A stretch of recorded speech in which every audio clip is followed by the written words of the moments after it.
All right, so after technical difficulty, they're gonna file back in the room. This is part 2 of Curtis Scoon Talks Born to Box documentary, Don King bias. And you like going in on some legends. So let's go, let's do it in order. Born to Box documentary. What is your overall because you what you gave me was episode 1. Do you know how many episodes it's gonna be? 10. 10. So you're doing Yes. like a docu-series, basically. Yes. Docu-series. Okay. Docu-series. Part 1. So why did you start it with Don King? Because he's a bigger than life personality in the sport. He raised the bar in the sport. Mm-hmm. In 1974, he paid George Foreman and Muhammad Ali $5 million apiece in 1974. The previous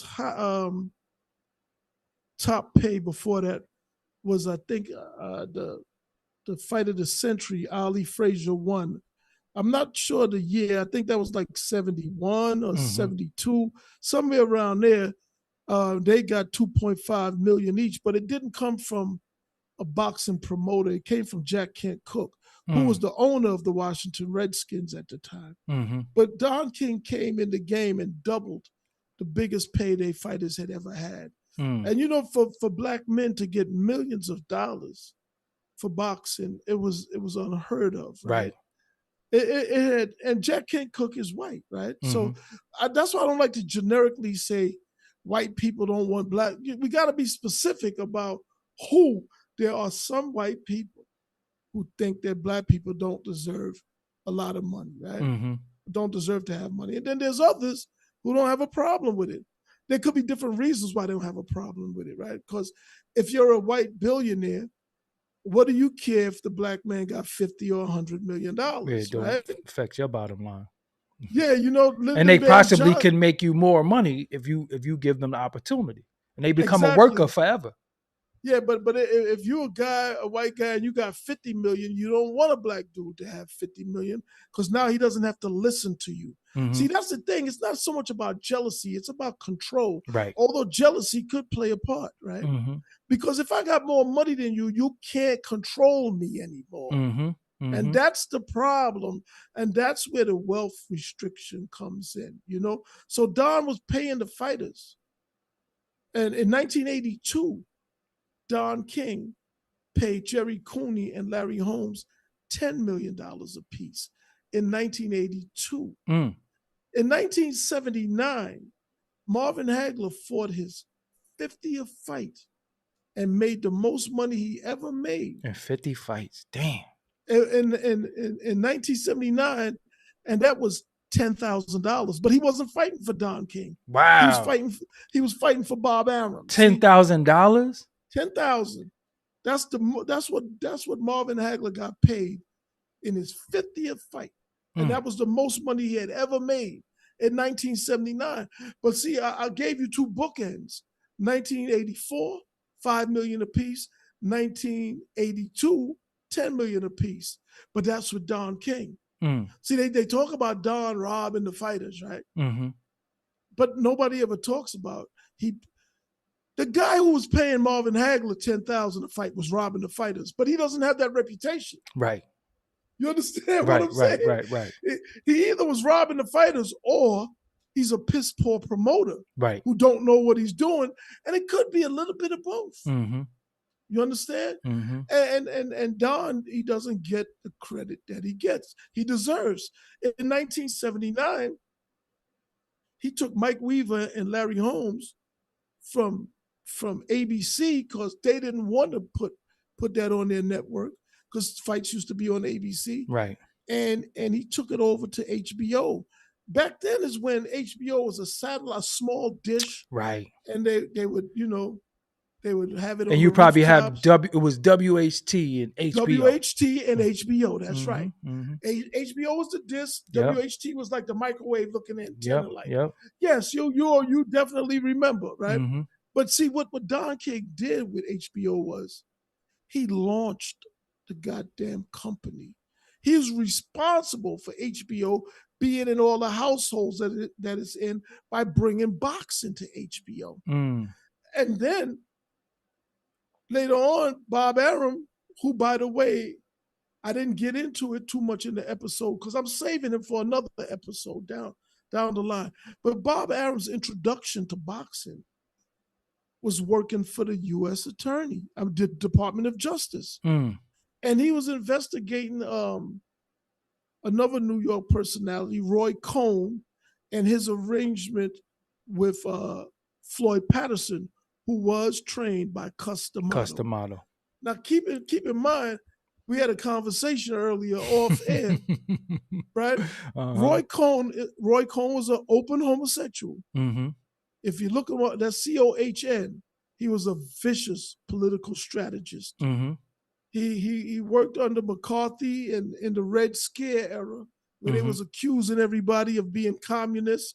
And he used that to his advantage. But I didn't know he was a boxing promoter. And he was involved with Floyd Patterson and Cus D'Amato. But Bob Arum was investigating how Roy Cohn was maneuvering money and what have you. And when he started seeing how money was being made in boxing, he eventually became a boxing promoter, and he got his start, by the way, with Muhammad Ali, with the blessings of the Nation of Islam.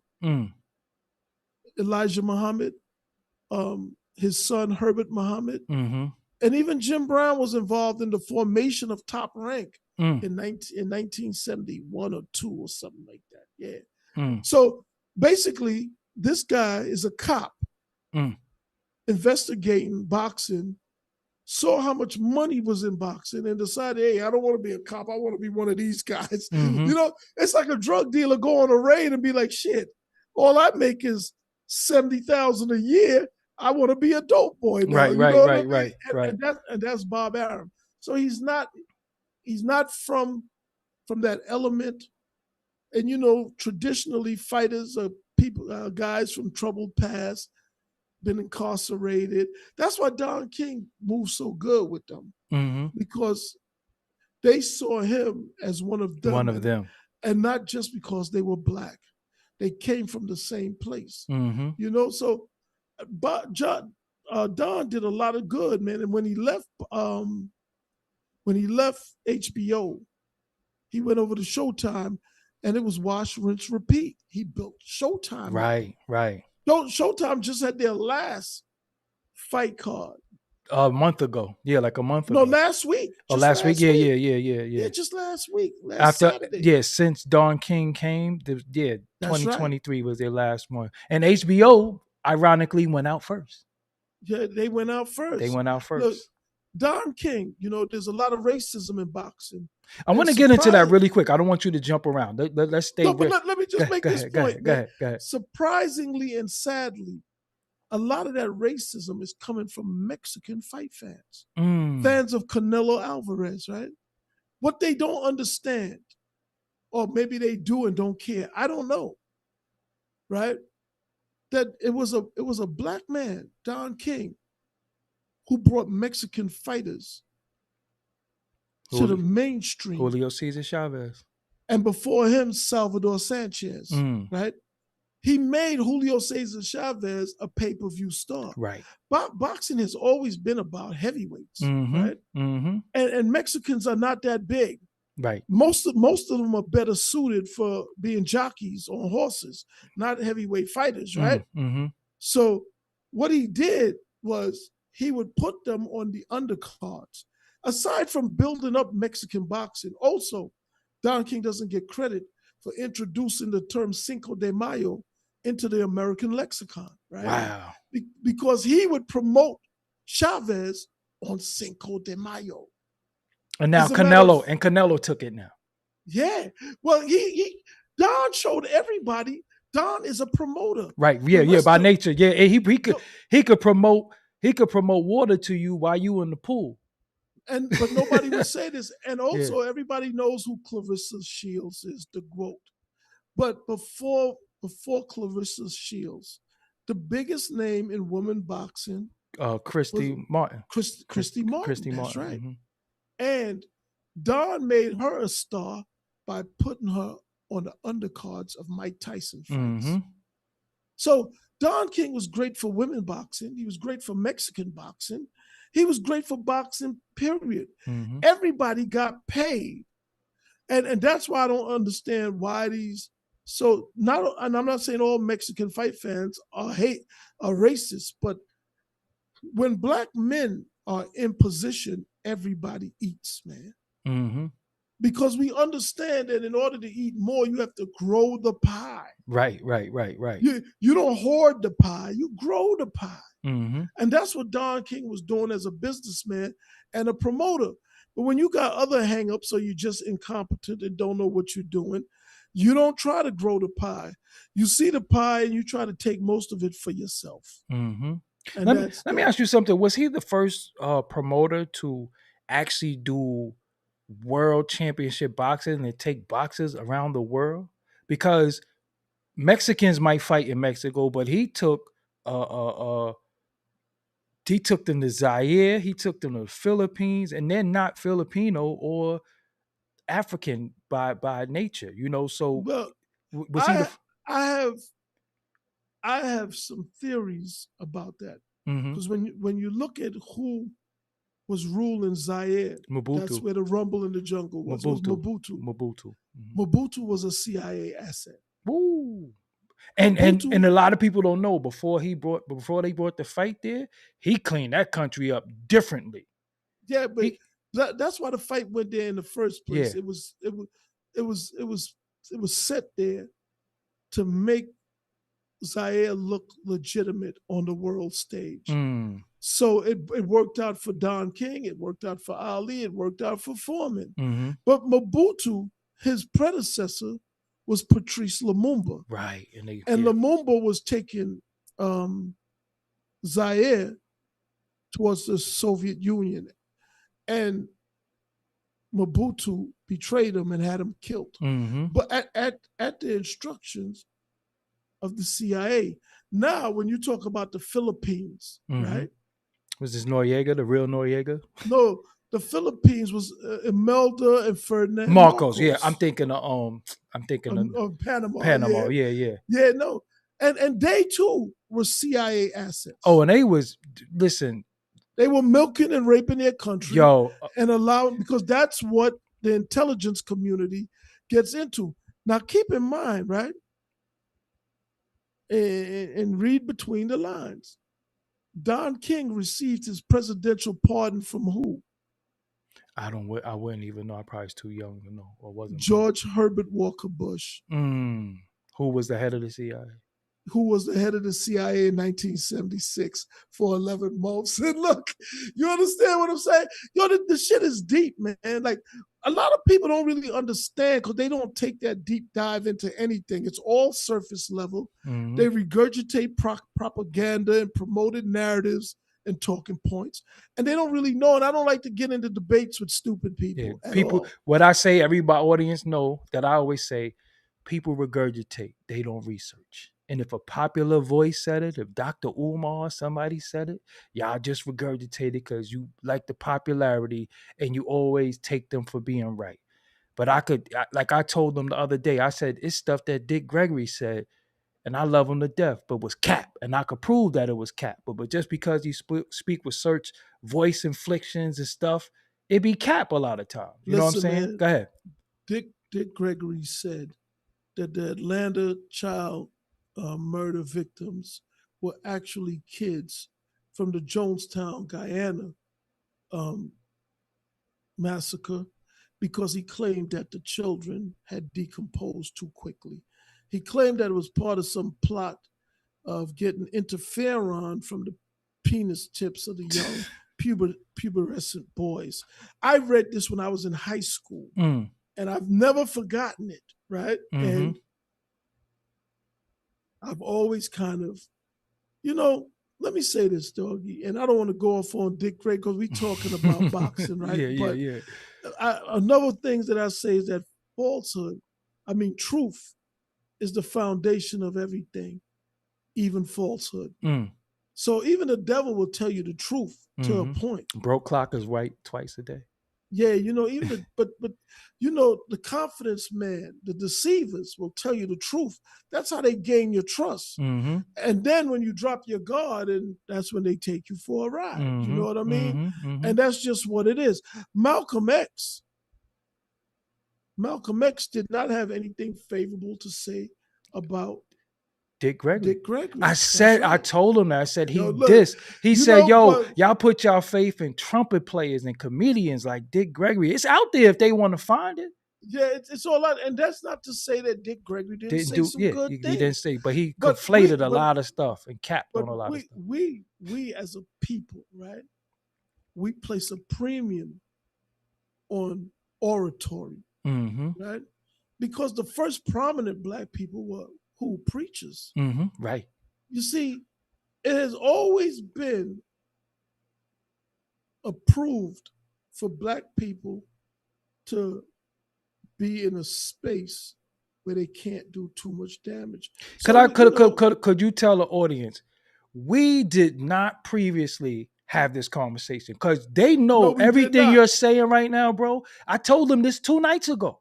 Everything you We said, I told them we this did two not. nights ago. We never even had this conversation. We absolutely did not. But when you look at how we started with the preaching in the 1700s, the first free blacks, and the black representative was the preacher, Mm-hmm. and to some degree they're still trying to have that go on, but TD Jakes might put an end to Yeah, that the way it's over. with what's Yeah, yeah, going yeah. on with them. The But power bottom. Yeah, it's over for that. but but that's why the transition to the rapper was so easy, Mm-hmm. because there's always been a premium in words. And listen, I think Malcolm was brilliant, a Mm-hmm. brilliant speaker, a brilliant debater. But when you really, really assess Malcolm, and I say this respectfully, his greatest work was recruiting people Into the Nation of Islam. into the And Nation building of temples. Islam, And building temples. it, which Founding he later, temples. Yeah. turned around And say, fuck and, them. Get and out said there. it was a false religion. Mm-hmm. Let's go to orthodoxy. So his greatest accomplishment was actually misdirecting people. Mm. You understand what I'm No, saying? no, it makes a lot of sense. Yo, and I'm not trying to knock the dude. Yeah, he None was of who that. he was. Great orator, a very great historian for that time. All of that, For yo, that, man.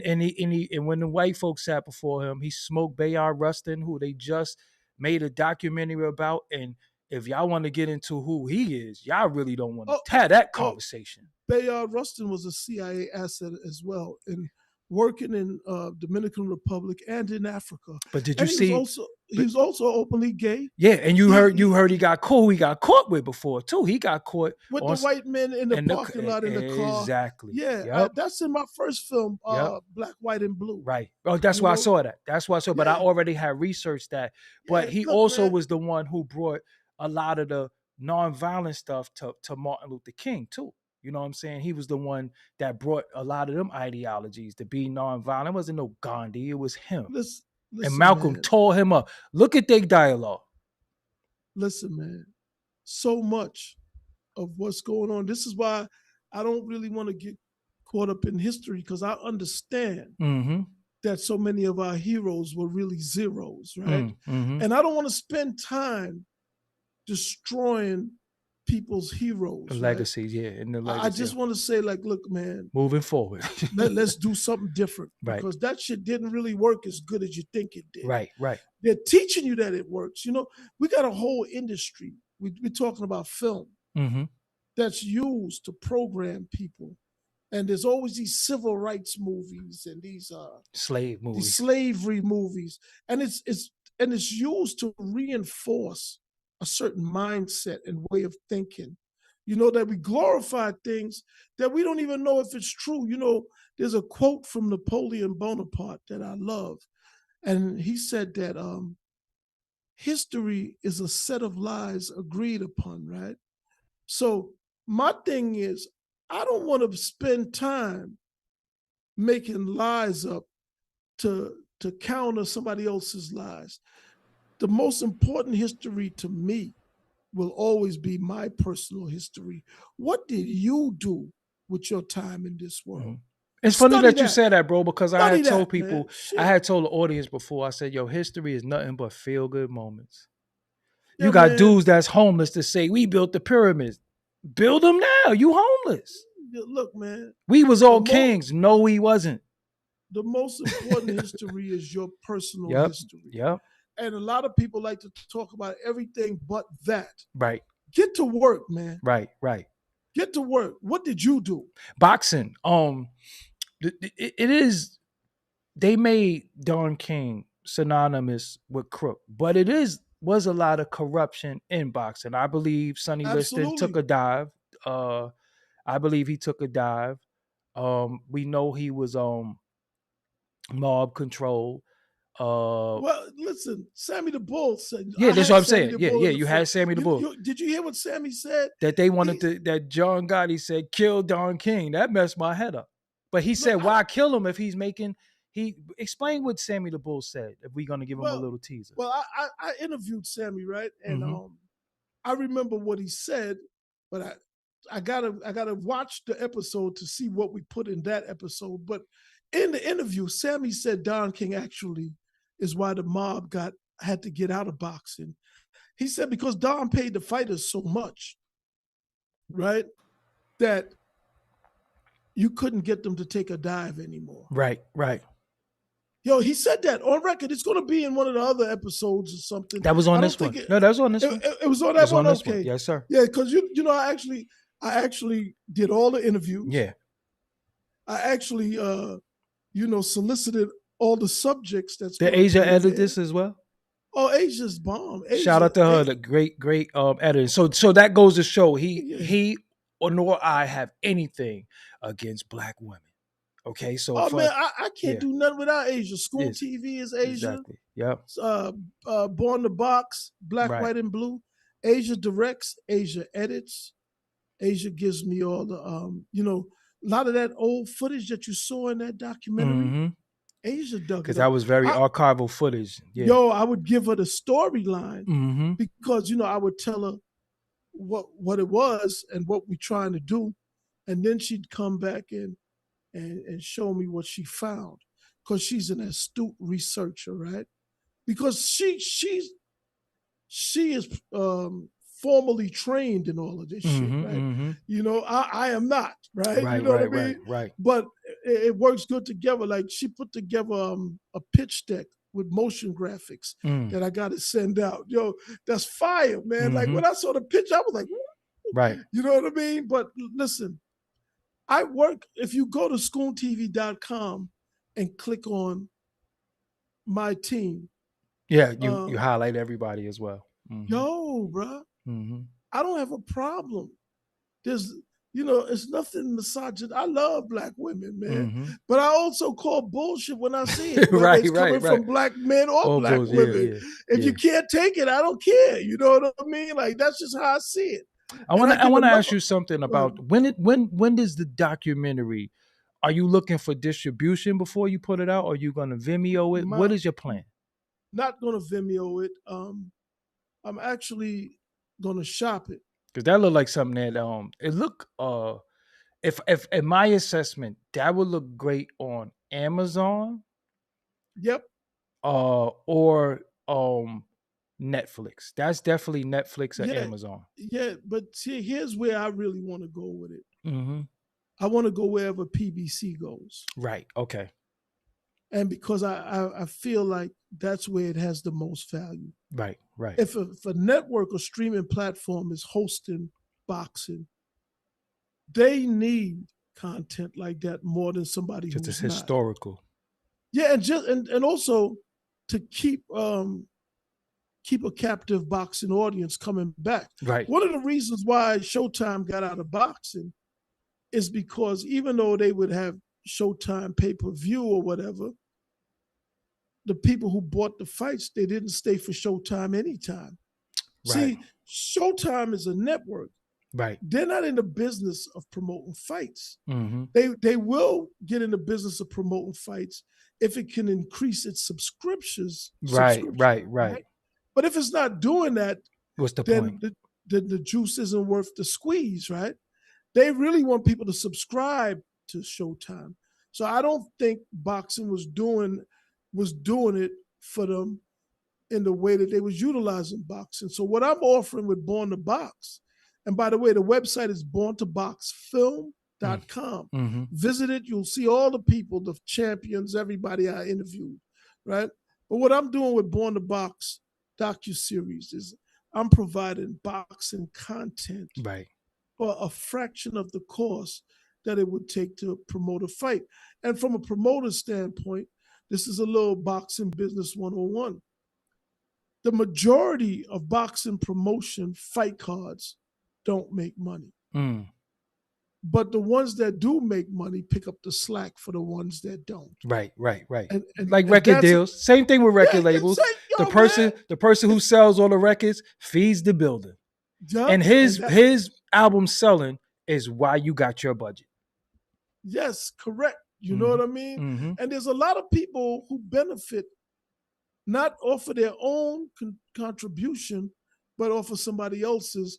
And those are the people that's always complaining about they didn't get enough money. You didn't bring in enough money either, motherfucker. Right. You know what I mean? Like, Let me ask you something. So yeah. I want to really get deep into boxing. Go ahead. Mike Tyson has accused, and we all love Mike Tyson. I love Mike Tyson to death. He's accused Don King of robbing him. But he never really talks about Jimmy Jacobs and the other guy, what's his name, Bill Clanton. Caton. He doesn't really talk about what they did to him originally. It just goes straight to Don King as the crook, when Don King probably let him be able to see his money. According to your documentary, Don King was able to transfer his money over to him, because what's what they do with Don King? They say Don King and Robin Givens was together to rob Mike Tyson. So that's Don King's thing. Actually, Don King protected Mike Speak on it. From Robin Givens. In a book, Mike Tyson, The Myth, I can't remember, The Myth, the Man, I think that's the title.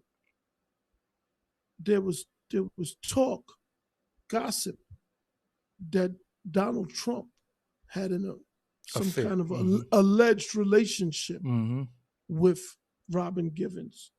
According to the book, from what I recall. Or was her mother named Ruth or something like that? Yeah, her mother tried to work Dave Winfield. They were gold diggers and grifters, man. Yeah. She was raised to be that. All right? Right. Anyway, according to the book, from what I recall, I read it a long time ago, but some things you just don't forget. It was said that Donald Trump was walking around complaining about Robin Givens dragging her teeth on his penis. Right? So I say that to say that, again, from this book that I read, that Don King, when Robin Givens was divorcing Mike, according to the book, Don King had a manila envelope delivered to her that allegedly documented, her infidelity or whatever. And that's why she didn't get all Mike money back then. See, Mike's been a sucker, right? And I mean, it just is what it is. And he admits it. He's a SFL, sucker for love, for real. Yo, man, he admits a sucker. Yeah, he's a sucker for not just love. He's just a sucker, period, bro. He was buying women cars over the phone in jail. Yeah. He named one kid D'Amato Tyson, was on the cover of Jet, turned out not to be his kid. He's just a goddamn sucker. Damn. You know what I mean? Like, yo, that's just the reality of it, right? But he's also a victim. This guy, he was a kid. Right. And plus, D'Amato has a very, very creepy history. His first champion was Floyd Patterson. And I think he had Floyd when Floyd was a young boy as well. Yeah, before Mike, he was the first earliest youngest world champion. The peekaboo style, all that. Yeah. Right, but check it. So Cus D'Amato, from what I was reading in Floyd Patterson's biography, he talked about Cus getting into bed with him when he was naked in camp, right? Now, he didn't say anything happened, but what man wants to get into bed with another man when he's naked, Right. right? Right. And they were rubbing feet together. So people will say, well, that's just black people. Y'all are homophobic, and they want to tell you that so you don't see them for what they are, right? Right. Right. Right. Right. Right. But in another quote, Floyd Patterson said, if Customato was a woman, he would have married him. Yeah. So Pause. Right. And Mike Tyson, they used to kiss Mike Tyson on the mouth too. Jimmy Jacobs used to kiss him in the mouth like Baby kissed Lil Wayne, bro. Dang. You understand what I'm saying? Like, so in the ring, in the fucking Right, ring, right. After the fight. After the fight, yeah. That same Jimmy Jacobs had willed his interest in Mike Tyson to his wife, like Mike was a racehorse or something, like he was chattel, right? Mm-hmm. So all of these things are known. Mike left them for a reason and went to Don King for a reason, right? I think Don made Mike a lot of money. I think Mike just blew a lot of money. Right. He doesn't even remember what he did with his money. Yeah, right? yeah. Let's just keep it a buck. But he's mindful enough to never say a bad word about those white people who took advantage of him in the Catskills, right? Teddy Atlas pulled a gun on Mike because there's some inappropriate interaction between Mike and his niece. Mm-hmm. His niece, I think, was like 4 years younger than Mike. Mm-hmm. So Mike might have been 17 and she was 13 or something like that, or 15 and 19, whatever. It was a bit of a big gap and understandable, right? But if you're Teddy Atlas and you up there and you're defending your niece from sexual predators, why did you not defend this little boy from sexual predators? From Brownsville. You understand? Mm-hmm. So that's my issue with it. I think Teddy had a right to step to Mike over his niece. But yo, man, if sexual pedophilia and deviance is going on, you don't know when to turn it off. If it bothers you, it should bother you no matter who it's happening to. Right. And nobody ever looks at the fact that Customato got rid of Teddy Atlas and never got Mike any help. Right. Imagine if they had got Mike some help back then. Right. We may not have had Desiree Washington. Well, they trained him to be a animal, and from what they said, he was just a fighter. Yeah. And Cuss let him do whatever he want to do. And when they would try to reprimand him, he's like, leave him alone. He's gonna make us rich. Don't fuck with the kid. All they cared about was the money. They were the despicable ones. They were everything and were more what they want you to think Don King was. Yo, man, Mike couldn't even get his own money unless he explained to them what he was going to do with it. This is what happened. And he became a man, and that wasn't going to work no more. And when he became a man, he wanted to get the hell away from them. And the way he got away from them was Don King. When you look at his podcast, Hot Boxing with Mike Tyson, I always wonder, who's this white guy sitting there for no reason? Eben back then, right? Yeah. I was like, why is he there, right? You see, I think Boosie got a little blindsided when he was talking about what's the boy, Dwayne Wade and his son or daughter. I don't want to be whatever. I don't know what the kid is right now. You know what I mean? And Gabrielle Union. Boosie thought he was talking to somebody like he didn't know Mike's history. Right. And Mike's daughter said his daughter wanted to come fight Boosie because she's a part of that community. So he said he was standing up for his daughter. And I was like, cat. Yeah, whatever. Yeah. He was standing up for himself. Okay. Right. Look, and that's the reality of it, man. But Boosie didn't know. If Boosie had really, there's this image of Mike Tyson that he was robbing and stealing. He was a kid, man. He was living in the Catskills when he was 11 years old. Truthfully, if he left Brooklyn at 11, is he still from Brooklyn? Because if somebody left Brooklyn at 11 and grew up in Atlanta, talking about they from Brooklyn, Brooklyn dudes would be like, man, you ain't from Brooklyn, man, you're from Atlanta. But because Mike was famous and successful, everybody said he was from Brooklyn. But he left Brooklyn at 11 years old, man. And he knew so many Brooklyn dudes from DFY, and so he would come back and mess with them. And he said they even told him, "Yo, why you keep coming back to the hood, man? Go hang with them white folk. They got you eating. They put you up. Yo, Would you bro, just keep?" he left. He left. You leave anywhere at 11 years old, you don't even really know the place for real. Because at 11, even if you're a wayward kid, there's still limitations to what you can experience in that environment, right? Especially so Brownsville, Brooklyn back then. You didn't get the full scope of the place, right? So you can't really speak on it like that, you know? But again, that's Mike. I think Mike is saying what he has to say to get paid. Again, the easiest and safest person to attack is another black man. And it's almost as if it's requisite to gain the trust with them of the Yeah, you got to prove something like, I'm not with the rest of them. I'm with you guys. I'm gonna take a stand. Watch what I say about them. You know what I mean? Like, and that's what they do. You got to look at it. It doesn't matter if it's a conservative or it doesn't matter. It's the same game. What do you think about, speaking of that in this whole situation, what do you think about Oscar De La Hoya in Golden Boy Promotions? First of all, I think Oscar was a great fighter. I couldn't stand Oscar, but he was a good fighter though. He had a crazy left hook. I'm not going to cap, but I just never liked him. But go ahead. I think Oscar was a great fighter, and he was moved well. I think Oscar's a piss poor businessman. I don't think he's the brightest bulb in the chandelier. I just don't.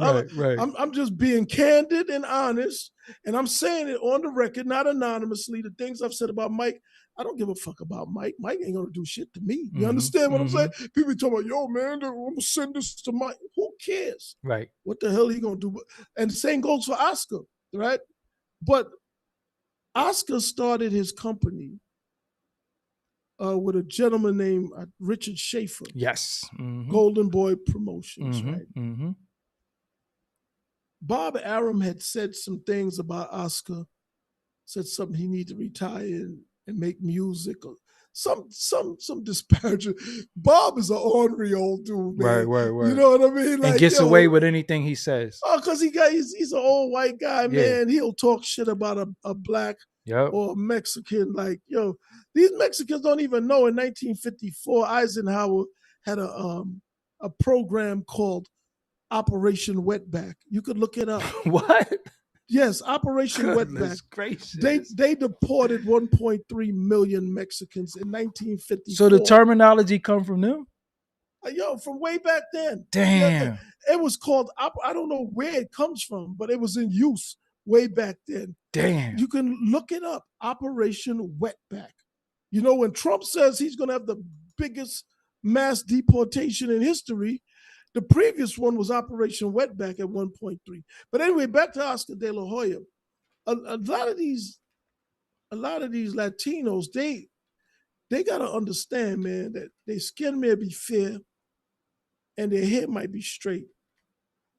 But those people will never accept you as one of them, no matter how much you disparage us to try to prove that I'm with you against the niggas. Nah, man, they don't care. You ain't white enough. You just a nigga with straight hair, man. You know what I mean? But anyway, Oscar De La Hoya. Oh, you pulled it up. Yeah, Operation the largest. Wow, because I never heard of this before. So I like, when you're a historian, I like to show people that you're just not somebody talking. You said Eisenhower, the largest mass deportation in American history. As many as 1.3 million people may have been swept up in the Eisenhower era campaign called Operation Wetback. Yeah. Goodness gracious. Yo, bro. Yo, look. And Trump promised to have the largest mass deportation in history. So he wants to exceed that. He's not deporting black people, bro. Okay, Right. so they better get their shit together. You know Right. what I'm saying? Like, and I'm not wishing that on them. It's just funny how everybody turns against black people, but Right. your shit ain't too whatever. But anyway, Oscar De La Hoya had Richard Schaefer, and they had Al Heyman. They all were over there at Golden Boy, The guy that and then Bob Arum said doesn't exist. Remember, he said Al Heyman doesn't exist. yeah, Yeah. and Oscar went to rehab or something, and then he started doing business with Arum, and Schaefer didn't approve, and things fell apart. I don't know exactly how it went. I've heard stories, but I don't want to speak out of turn on it. And Al Heyman left and took the bulk of the fighters. And Schaefer, to my understanding, he didn't secure the fighters. Some say he deliberately didn't secure it. I don't know. I don't know the case. And here's something that I want to bring to light, because it has to be clear that no group of people are a monolith, right? Right. So Right. Oscar is Mexican. Mm-hmm. Bob Arum is Jewish. Mm-hmm. But guess who else is Jewish? Richard Schaefer. Richard Schaefer. Mm-hmm. And he and Bob Arum couldn't stand each other. They fell, yo, man, Golden Boy got dismantled because Oscar went with Arum. Mm. And Schaefer didn't want to. Now, you would think, the way the common knowledge would put it, like if you listen to Kanye West, you would swear that Schaefer and Arum would get in cahoots Right. against Oscar De La Hoya. Mm. See, but that's a simple-minded way of viewing the world, right? There's something else that I say too, right? In spite of everything, you could only make power moves when you know how power moves, right? Mm. And what was happening between Schaefer and Arum was obviously a power play, because two objects can't occupy the same space. Mm-hmm. So at that point, it doesn't matter if the two objects are black, Jewish, white. They fighting for that spot right there. You understand what I'm saying? And this goes on a lot in business. But if you haven't been in those positions, in those rooms, you're not privy to that. You simplify things and you talk from a position of ignorance. That's what happened. Bernard Hopkins. What we doing, Bernard Hopkins? Bernard is a house nigga. Damn. Bernard is, he works with De La Hoya. Mm-hmm. In the clip, in the episode, he was saying, "Yeah, you should thank me, Richard." He's talking to Schaefer and Bob, and just to think I'm the one that got Don King out of boxing. Yeah. He took pride. He took pride in that. Oh, he's a boot licking house nigga, bro. He's terrible. He's terrible. He knows the sport from a boxer standpoint, but the politics of boxing, I don't be liking some of the things he have to say, because he always goes against anything. It's bigger than boxing. Go ahead. It's bigger than boxing. Let me tell you what it is, bro. There are some black people who understand and accept that the power is with people who are not black. Mm. And they will do anything to ingratiate themselves with them, to curry favor. Because that's how they feel like they're going to survive. Because they look at the rest of us like, them niggas ain't got a chance in hell. I can't wear their jersey. I'm over here. I'm going to talk shit about them. Then these folks over here are going to love me for it, and they're going to make sure I'm okay. And those folks over there, they're going down anyway, and I'm not going down with them. And Bernard is one of those people. Marvin Hagler, who I liked, he was one of those people too. That's why he got 10,000 in 1979, right? While everybody else was getting millions messing with Don King. He thought the white man's ice was colder too, And Ryan Garcia smoked Bernard Hopkins, though. He smoked him. I ain't never heard nobody. He said, "You said you would never lose to a white boy. and you got knocked out the ring by a white boy in your last Yeah, fight. he did. I'm gonna put that in the episode too. Yeah, I love that. And it wasn't in the episode you saw, but listen, man, the reckoning is coming. All of this because to me, boxing gives me an opportunity to address things that go on beyond boxing. Mm-hmm. So boxing is just a framework from which our our challenges can be addressed. It'll make some people comfortable because they'll think that, well, this is just boxing. But if you know for real, you know that it's not just boxing. It's everywhere, man. It's everywhere. It is what it is. I We mean, are. let me bring up Go some ahead. other names. Antonio Tarver. What do you think about Antonio Tarver? He think he should be somebody's trainer. What do you think about Tarver? I mean, Tarver can fight. Mm-hmm. I think he says certain things because he's currying favor Mm-hmm. with a certain element. He's looking for a job, man. He wants somebody. He's going to say the right things about the right people Mm-hmm. and hope his phone rings. Mm. Man, it's really sad because when you turn into somebody who's always auditioning for an opportunity from the next man, it means you're not your own man, right? Mm. Like take what I'm doing with Born to Box or what I Mm-hmm. did with Black, White, and Blue. I assembled a team. I funded everything myself. When I was talking to some producers out in LA last Friday, they was talking to me about getting money to finish the other episodes. Well, I'm working on a Don King documentary exclusive just about him, right? Mm-hmm. And they were talking about getting money that we could get investors. And I'm like, I don't want it. Mm-hmm. I don't want your fucking money. Mm. Because what people don't understand is when you take money from somebody, They get to you tell you now what to do. answer to them. Yep, they get to tell you what You to do. answer to them, right? Mm-hmm. When all you do is chase money so much, Right. you never really give any thought to that, right? Mm-hmm. So for me, I told him I'm gonna work at my own pace. Mm-hmm. Nobody's gonna be calling me for updates. Let's get on a Right, conference right, right. call, Yep. and Yep. I don't have time with all of that shit, Yeah, man. yeah, yeah, yeah, I yeah. don't chase checks, man. I Yep. write checks. And You then they'll tell understand? you, we like your editing, but we got somebody else who can edit it, and you I have to don't, hire them yo, bro. because I we don't gave you want the money. nobody's money. Right, right, I'm gonna do the shit myself, and I'm gonna sell it. right. You know what I mean? That's when I want your money. After I'm done my job at my pace, I've been working on Born to Box now for 3 years. Come January, Mm. you think a network or studio would have given me that kind of leeway? Right, right, Never. right. Let me go through some more names. Roy Jones. I don't want to see Roy Jones box anymore. For some reason he keeps boxing. Um, what do you think about Roy Jones? One time, first of all, I was never a big fan of Roy Me Jones. either. So yeah. Right? I didn't have anything against him.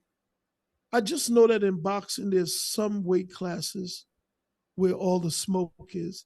And Roy wasn't really in those weight classes, right? Mm-hmm. Neither was Bernard, by the way. You dig Right, what I'm right, saying? right. Super middleweight and all that shit. Yeah, Nobody, yeah. whatever. Like But Andre anyway, Ward too. Andre Ward too. yeah. Mm-hmm. And that's why they never really get the recognition, because if you campaign in a division that lacks depth, we don't really have anything to compare you to. Right. But Roy Jones, I remember Roy Jones played a basketball game and Mm-hmm. fought a fight the same night. Mm-hmm. And in my mind, I was like, why not just find a tougher opponent, Roy? Mm-hmm. Like, you're not proving anything. If you could play a basketball game and then fight a 10 round or 12 round fight, it means that the guy you're fighting ain't shit. You know what I mean? Look, so I'm not impressed. You know what I mean? Mm-hmm. It starts turning into circus tricks. Right, Like, right. Yeah, yeah. it's like when people talk about Vasily Lomachenko, Mm-hmm. and he got a title fight in his second pro fight. Mm. Bob Arum made it happen. Oh no, I know where I wanted to go with you because you said But Vasily. let me Go say ahead, go this. ahead. because this is important. Go ahead. Yeah, you know, if a guy gets a title fight in his second pro fight, I'm wondering who are the other guys in the division, because we usually have a top 10 who are in line for a title shot. Yes. And if somebody just starts fighting and they jump the line, it tells me that the people they jumped in front of ain't shit. Yeah. You know, Right. and I'm not thinking he's so great. I'm Yeah. thinking these other guys ain't shit. Right. Man. This is important to me. It bothers the hell out of me. Devin Haney, Shakur Stevenson, tank a little bit, but really, Devin Haney, Shakur Stevenson, as of late, I see Devin Haney say Alhamdulillah and start cursing like a sailor, calling each And other nigga, all that in front. Yo, bro, I can't take it. listen, first of all, it's Alhamdulillah. It's It's HAMD, not HUM. And that's right. what he says. Yeah. He butchers it. His father butchers it. And Coach Calvin butchers it. Mm-hmm. You know, I think I heard Coach Calvin say Assalamu alaikum. Like these jailhouse Muslims just really got to get their shit together, right? Right. Right. But anyway, the cursing, bro. I think Devin is a good talent. I you know what? I think his father has been masterful in moving him. Mm-hmm. Kudos to Bill Haney. Mm-hmm. You know, he's playing the heel, doing all the talking and being abrasive and acidic because his son is not a star, no matter what he does. And there's a reason for that, because Bill went after the money and not the glory. He had him fighting on the zone where nobody saw him. So nobody really know that his son didn't get the exposure that would get him the following that he should have, right? Aside from, you know, their antics, I think Devin being around Floyd as a little kid, being trained by Floyd Sr., you definitely see where he emulates Floyd.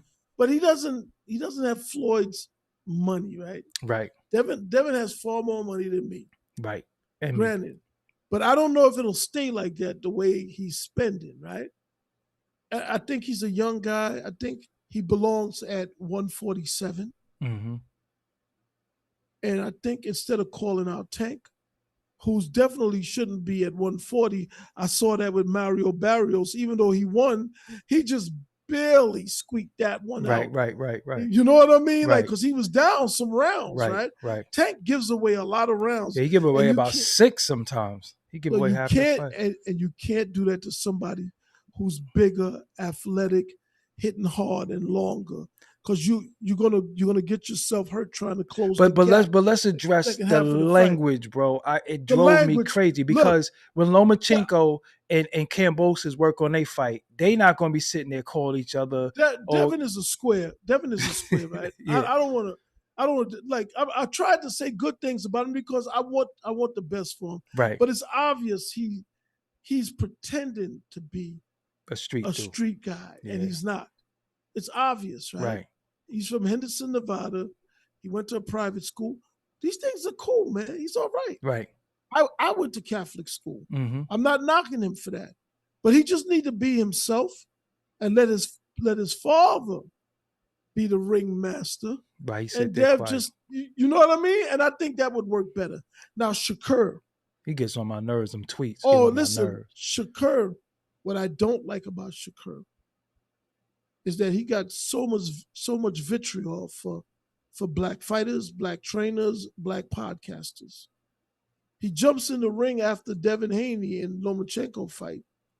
Check it out. He grew up with Devin Haney, man. They used to go on trips with Bill Haney. He knows them since he was small. Right. He jumps in the ring and he's right there at the end of the fight. He's talking about Lomachenko won the fight and all this. Like, yo, man, he sucks up to Bam Rodriguez. These people don't talk about Shakur.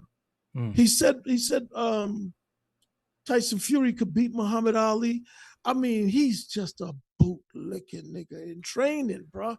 And I'm wondering, is he top rank? He's top rank. Of course he is.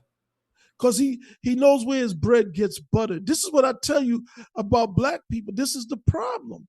Deep down inside, they don't see opportunity coming from anybody black. So when somebody white walk in the room, man, they fall right on their goddamn knees, man. You understand? With their mouth gaping wide open. Put it right here. You dig what I'm Damn. saying? Mm-hmm. Yo, man. And it's not just boxing. Mm-hmm. We got to be mindful of that shit, man. Mm-hmm. Mm-hmm. And in order for us to regain our composure, we got to try to support each other Right. as much as possible. Right. As you know, I work in mental health. I'm getting ready to open another mental health business in Detroit. I employ black people, man. I don't make any of them kiss my ass or none of that. Just do your I'm job. sure. I'm sure some of them aren't happy that their boss is black. That's their problem, not mine. Mm-hmm. You know what I Mm-hmm. mean? Like, Mm-hmm. yo, but listen, man, I don't. We have to. If you can't be the person to get in position, you got to do your part to ensure somebody like you, somebody who identifies with you, get in position, right? Mm-hmm. And I'll give you an example using myself. Mm-hmm. I got a friend named Curtis Malone Mm. from Washington, D.C., right? Curtis actually brought me to D.C. in 1986. Mm.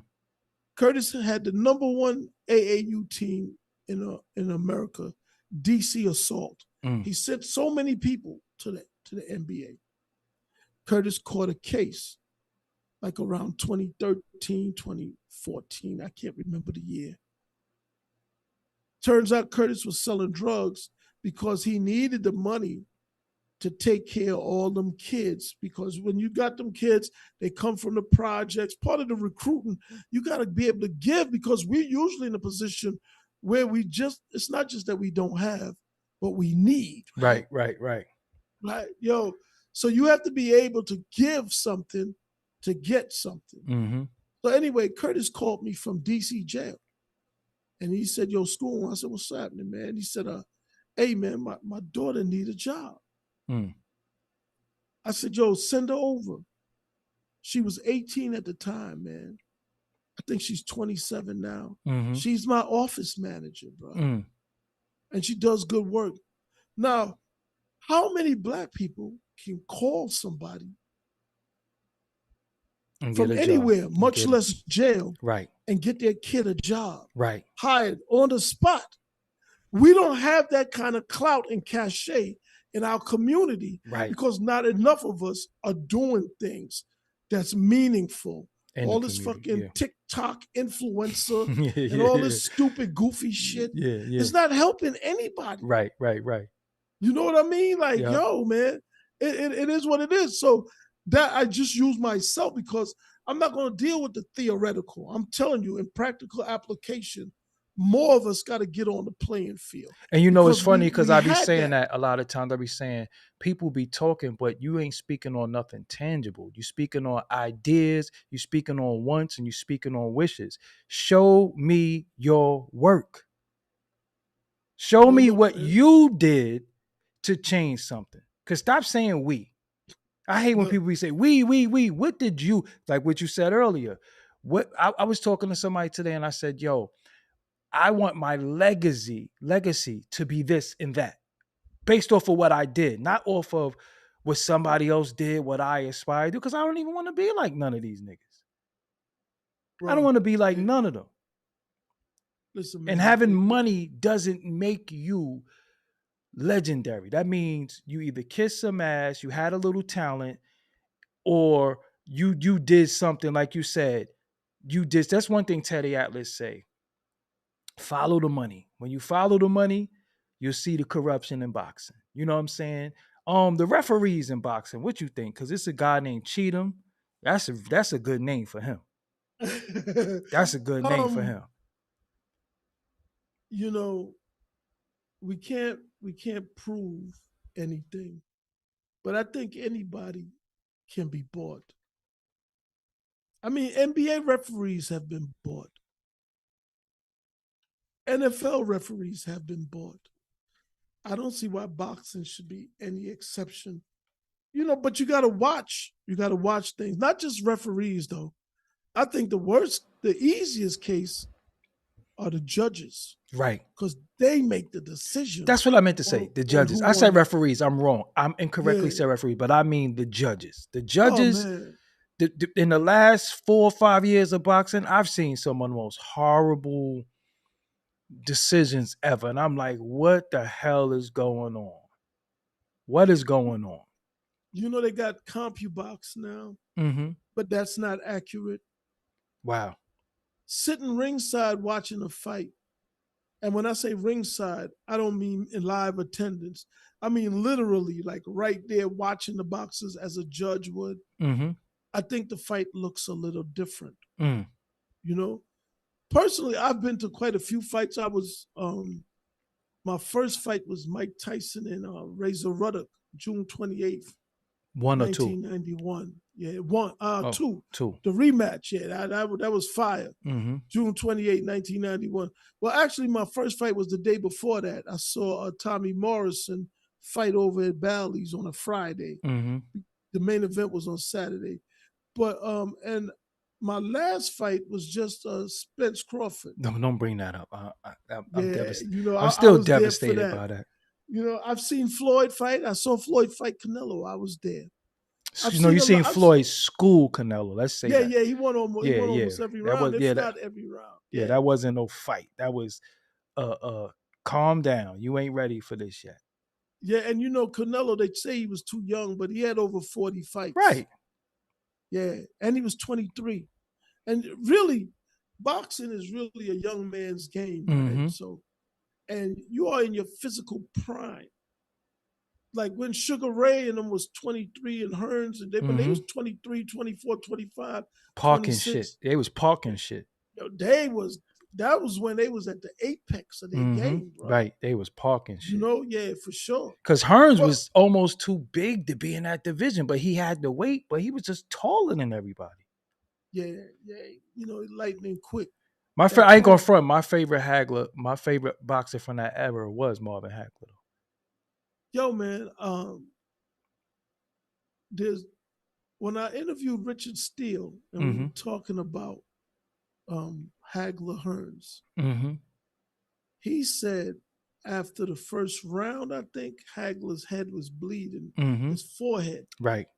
right? And he said the doctor came over there and he said Hagler threatened him. Hagler said, "You better not stop this fucking fight." Yo, look. Yeah.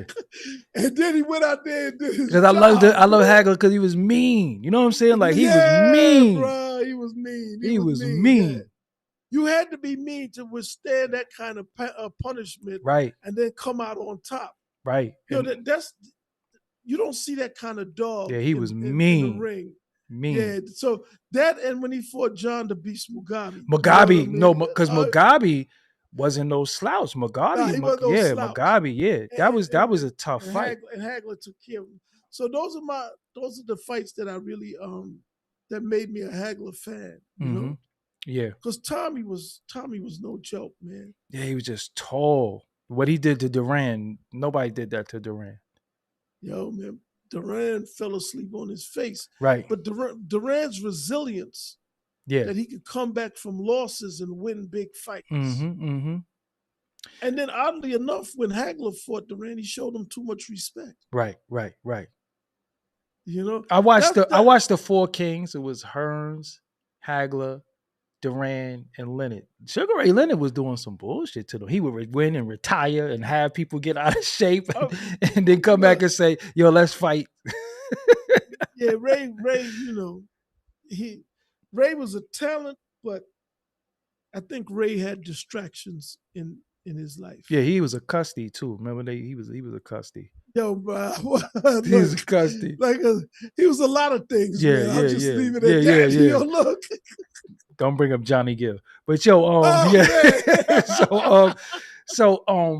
Floyd, what's your thoughts on Floyd? I think he's the best of his era. Okay. I don't think he's the best of all time, but Okay. I think he's the best of his era for sure. Okay.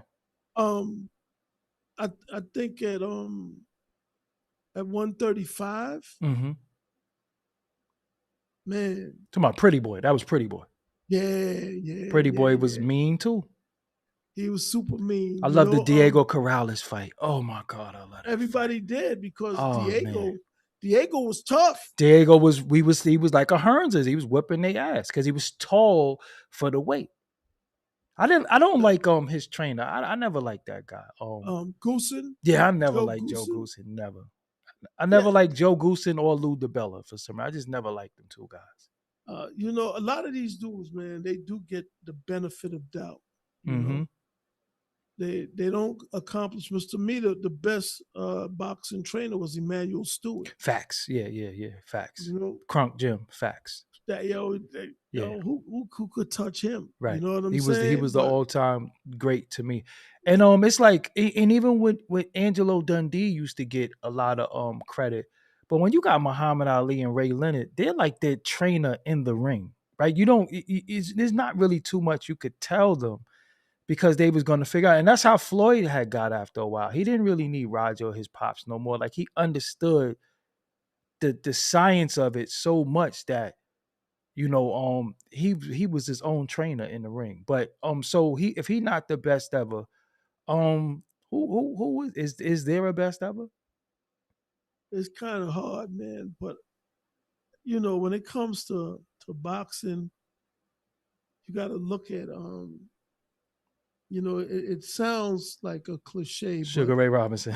yeah, Yeah, man. You yeah, know, look, yeah. it Ray sounds Robinson. oh man, it sounds like a cliche, but that motherfucker was incredible, Right, bro. right, You know right, what I mean? Yeah, right. look, for real. Ray Robinson. It's funny because I like Hopkins as a fight. I did like Hopkins as a fight. I actually, one of my favorite fighters too, but he shouldn't be fighting and him fighting Razor James Ruddock. Tony, That was James Tony. disgusting, man. I like But James I Tony. like James Tony though. I didn't like when Roy beat him. I was Yeah, disappointed. I was mad too. But I like what he did to Holyfield though. Yeah, but then he tested positive for PEDs. Right. What do you think about that? These dudes is fat, out of shape, but still be on PEDs? Because Big Baby Miller is another one who came in 330 pounds tonight in his fight and lost. Yeah, I saw some of that 333. Yeah, he shouldn't have been in the ring, man. Right. But you know, I interviewed Victor Conti. Snack. Yeah, But also, Balco. but all Balco, because I was telling somebody, I was telling my boy Tajo, I said Victor Conte is the guy that was behind the Balco thing, and he was behind creating didn't he create the cream and the clear? He created that, right? See, a Yeah, lot of for people sure. don't know about that. So they was saying Barry Bonds used steroids, but he didn't inject them. It was like a lotion or something like that they was rubbing on themselves. And Victor Conte was a part of the Balco scandal. But now he has snack. I'm gonna have a whole episode of Born to Box Mm. on PEDs and cheating in boxing. I hear it's very, very huge. Oh yeah, it's very huge in sports. Period, man. People are making millions of dollars. Yeah. I heard There's a lot of incentive to cheat. boxing, they said everybody cheats somehow. What do you think? It's kind of I think a lot of people cheat. I don't want to say everybody, right? But I think a lot of people cheat. The biggest cheat I ever seen in boxing in my life, and of course, I was little or wasn't born. Panama Lewis. That's the that's the he said, Well, give him that. The one I mixed.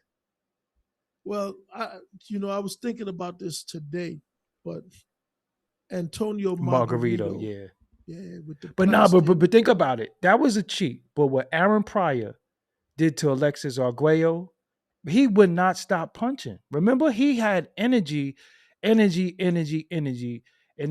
the middle, in between rounds, he said, give me that bottle. Not that one, the one I mixed. They're not supposed to Yeah, drink nothing but water. And Aaron Pryor almost killed Alexis Arguello in that fight because he just wouldn't stop punching him. But yep. Margarito was another one. And Floyd, I think, you're not allowed to call somebody a cheater if you can't prove it, but you can speculate. And I think that's why Floyd never fought Pacquiao. He never fought Margarito because I feel like, in my personal opinion, when Well, Floyd did fight Pacquiao. no, not until he dried out. Now, not till he dried out or whatever he was on. He fought Pacquiao later. Yeah, he had the drug testing and all of Exactly, that. because remember, Pacquiao was saying he was scared of needles Pacquiao and all initially type of said shit. no. So whenever he got off that The whatever he was cycle. when he cycled off, that's the word exact word I was looking at. Whenever he cycled off, then he did it. But by that, then he made excuse. He couldn't raise his arm. Blah blah blah blah blah. Yeah, I didn't like it. Heavyweight division right now is not my favorite division. My favorite division is uh, 147. Is Crawford P for P? um, yeah, I'd have to say, and I'm not a Crawford fan, but Me either. I'd have to say so, man. Yeah, I'd have to say so. He is pound for pound, but to me, right, Mm-hmm. like I explained to some people last night in a boxing space, pound for pound and face of boxing, these are very, very meaningless, subjective titles Mm-hmm. used for marketing Mm-hmm. because you can't measure it. You dig Right, what I'm right, saying? right, Like, right. yeah, I think Floyd started the pound for pound talk. It's always been around, but he really, really took it Because because he never he lost. he And he was shifted the it, face of boxing as well. but he also took a lot of emphasis off the belts. Mm. He used pound for pound in his campaign to diminish the value of belts Mm-hmm. because I don't think he was ever undisputed and all. No. He didn't want to pay the sanctioning fees. Mm-hmm. So he made up his own thing. Listen, man, Floyd worked the system. And he Yes. was able to work the system because he was good Mm-hmm. and he won. Right. You know? Right. I think a lot of people try to work the system like Floyd, but they don't have the same tools in the toolbox he Right. did. What do you And I think don't about just mean him? fight. What do you think about him? He never was out of shape. He walked around at his fighting weight, always trained. It's some shit that we never seen. That's why he looks good. Right. Um, Don't drink, don't smoke. that's why he doesn't have pugilistic dementia. A Mm-hmm. lot of things. I'm going to have an episode about that, right? Yeah, you got to get Riddick Pugilistic. Bowe. Got to get Riddick Bowe, bro, if you Yo, could. man, you'd be surprised. Michael Spinks too, bro. I interviewed Oh him. yeah, yeah. Michael Spinks, Riddick Mike is Bowe. gone, bro. I'm starting to see a little bit in Shane too. Shane Mosley. I'm starting to sense a little bit of it in him too. Well, yeah, he went up and was fighting them bigger Yeah, dudes. He ain't got James no business Toney fighting. out of here. Yo, Riddick Bowe out of here. Michael Buffer. I heard him announce some shit tonight. You seen my tweet? I was like, yo, he's washed. He need to.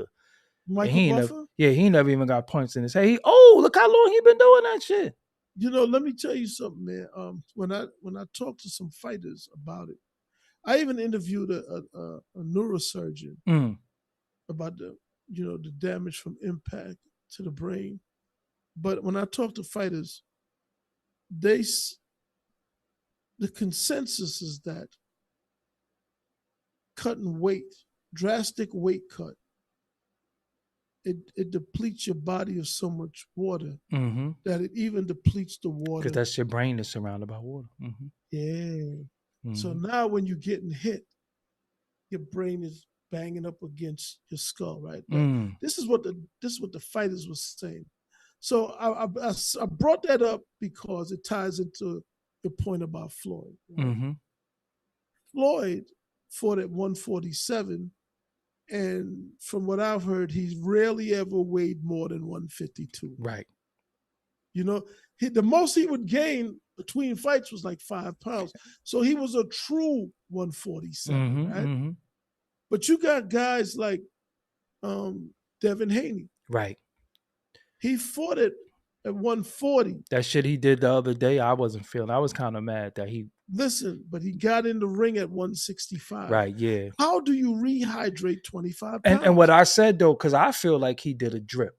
I feel like he did a drip. You got to do a drip to hydrate back up like that. Because I don't care how much water you drink, how much fluid you drink, you're going to piss. But if you do a drip sometimes, it's going directly into your bloodstream. I think he did a drip 25 pounds like that. Listen. Yo, bro, You know, he just need to fight at 147. Errol Spence. I saw Spence in Atlanta on August 20th, Mm-hmm.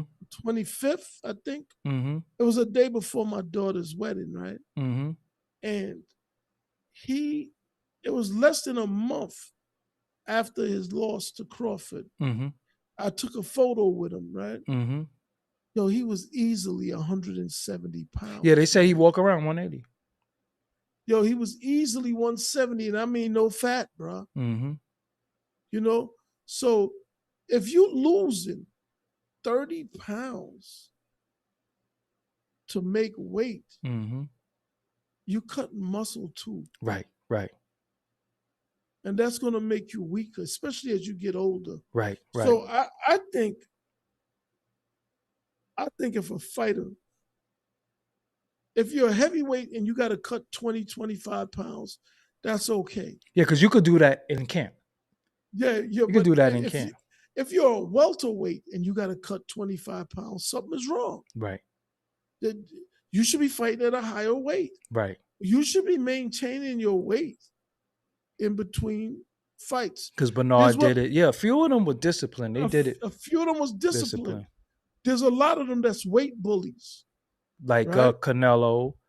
Um, Well, Canelo kept moving up, so but see, he he would move up, and then when the and competition got crazy he'll up, he won't fight go the back lighter down. Yeah, he guys. go Yeah, back yeah. down.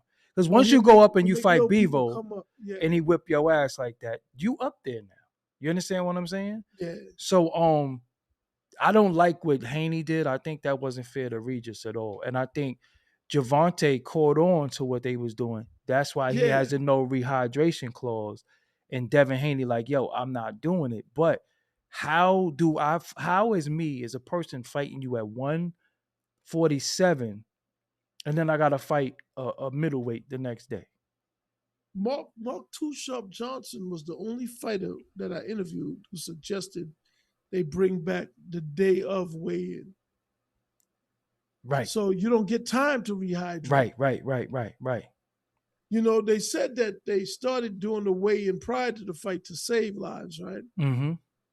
But the fighters need to save their own life by not dehydrating to the point that they're 25 pounds below weight and then getting in the ring.